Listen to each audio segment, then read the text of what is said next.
আল্লাহ রাব্বুল আলামিন যে রমজান মাসে পৌঁছে দিয়েছেন, এই জন্য দ্বিতীয় যে পদক্ষেপটি অভ্যর্থনা, সেটা হচ্ছে শুকরিয়া আদায় করতে হবে আল্লাহর। জি, যেমন নবী রহমতুল কিতাবুল আজকারে বলেছেন, যে কোনো মানুষ যখন যে কোনো নিয়ামত পাবে তখন যেন আল্লাহর প্রশংসা করে, শুকরিয়া আদায় করে।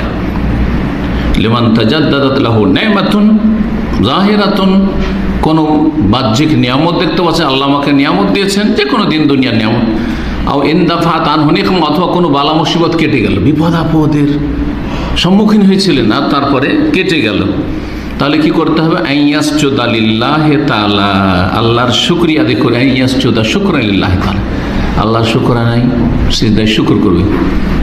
জি, আমাদের দেশের লোকেরা কিন্তু শুকরানা নামাজ পড়ে না, শুকরানা নামাজ পড়া নয়, শুকরানা সিজদা, যখনই খুশির খবর।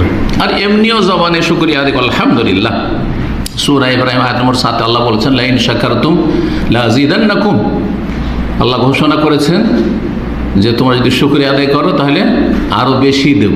তো যদি শুকরিয়া আদায় করেন এই একটা রমজান পাওয়ার জন্য, তা আল্লাহ বহু রমজান আপনাকে দেবেন, আমাকে দেবেন। জি, যত বেশি শুকরিয়া আদায় করবেন তত আল্লাহ দেবেন।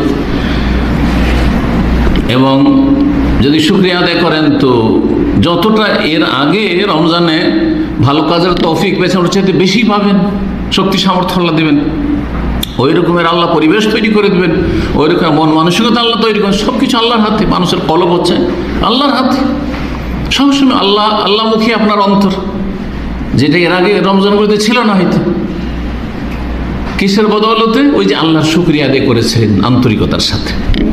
লাযিদান্নাকা, অবশ্যই বাড়িয়ে দেবো যদি শুকরিয়া আদায় করো।